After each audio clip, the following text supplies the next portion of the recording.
Chamados para dar frutos. Reflexão baseada em João capítulo 15, versos 1 a 6.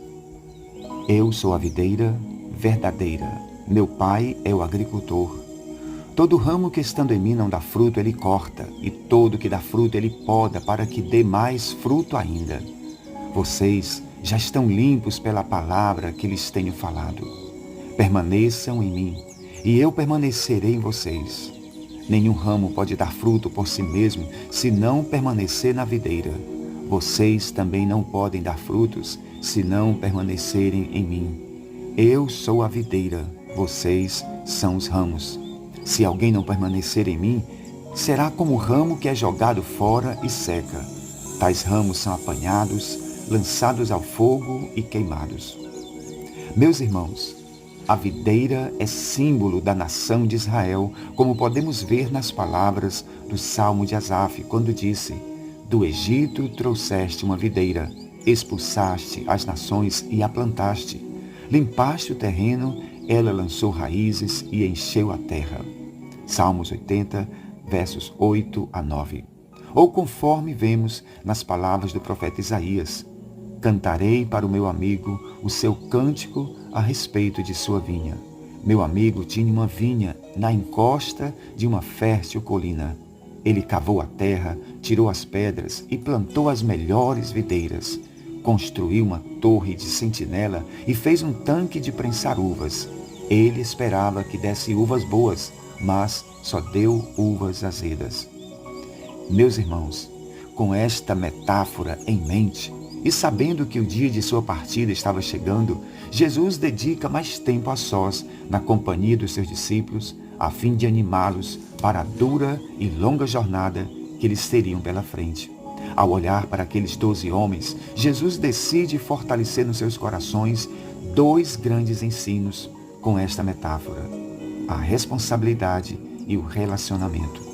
Para isso, ele se utiliza de elementos bem conhecidos na vida e no cotidiano dos discípulos: o trabalho numa vinha.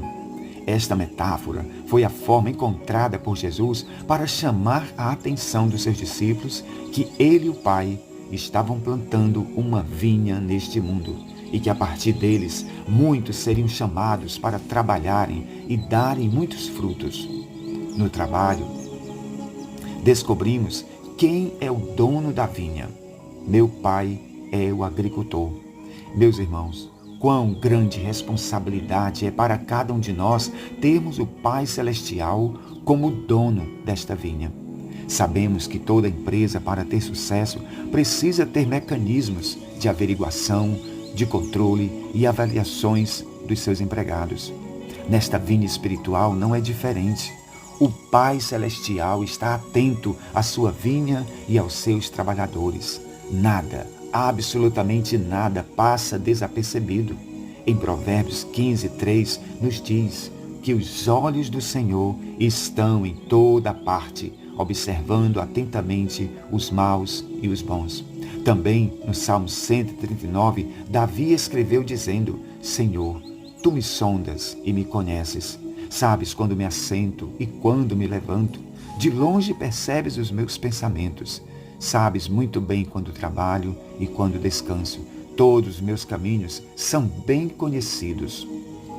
Tal conhecimento é maravilhoso demais e além do meu alcance, é tão elevado que eu não posso atingir. Meus irmãos, neste seu trabalho atento e contínuo, o Pai está a todo instante fazendo limpezas e podas, arrancando ramos que não estão produzindo e limpando outros para que produzam mais frutos ainda. Isso se chama processo na caminhada da fé.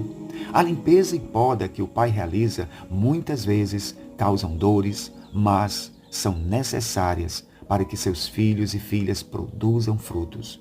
O objetivo final sempre será uma vida abundante. Neste aspecto, Jesus deixa claro que há 2 tipos de filhos: aqueles que aceitam ser limpos pela palavra e aqueles que não aceitam serem confrontados com o pecado em suas vidas. O fim destes será a poda definitiva e o fogo. Quem na sua sã consciência, deseja ser arrancado da presença do Pai? Eu penso que todos nós jamais queremos ou desejamos isso. Aqui neste processo está presente o livre-arbítrio que o Deus Eterno deu a cada um de nós. Que usemos este poder de escolha para o nosso próprio bem, como disse Deus lá no passado para o seu povo, quando estava em marcha para a terra de Canaã. Ele disse: hoje invoco os céus e a terra como testemunhas contra vocês, de que coloquei diante de vocês a vida e a morte, a bênção e a maldição. Agora escolham a vida para que vocês e os vossos filhos vivam. Deuteronômio 30, versos 19.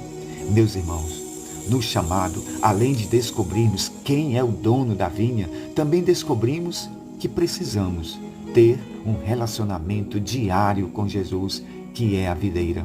Permaneçam em mim e eu permanecerei em vocês. Nenhum ramo pode dar fruto por si mesmo, se não permanecer na videira. Esta palavra no grego carrega a ideia de companheirismo, de dependência, ou ainda ficar em um lugar. Percebam que Jesus a repetiu por 7 vezes, ou seja, ele deu ênfase para a importância do relacionamento com ele na caminhada. Esta mesma atitude Jesus teve com o Pai quando esteve nesse mundo. Quanto mais estreitarmos o nosso relacionamento diário com Ele, mais daremos frutos nesta vida e caminhada espiritual. Hoje, infelizmente, vivemos numa geração repleta de distrações. É muito mais fácil ficarmos horas e horas no celular do que poucos minutos dedicados em oração e expondo o coração às Escrituras Sagradas. Pois, neste ensino, Jesus enfatiza que eles já estavam limpos pela palavra. Como é importante esse instrumento usado pelo Pai para nos limpar de todo o pecado que tenazmente nos cerca e tentam minar nossa fé e nos tirar do alvo.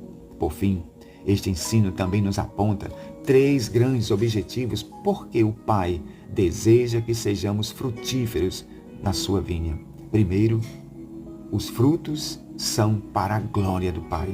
Segundo, eles abrem as portas da oração ouvida e atendida diante de Deus. Finalmente, os frutos que produzimos são a nossa verdadeira identidade de discípulos neste mundo. Portanto, que o mundo e as pessoas que nos cercam glorifiquem o Pai, não pelo que dizemos ou pelo que temos, mas pelos frutos que produzimos em nossa jornada de fé. Quanto ao mais, que sejamos sempre firmes, sempre constantes e abundantes na obra do nosso Deus, sabendo que no Senhor o nosso trabalho não é vão. Que a graça do Filho, o grande amor do Pai e as consolações do Espírito Santo sejam com todos nós, hoje e sempre. Amém.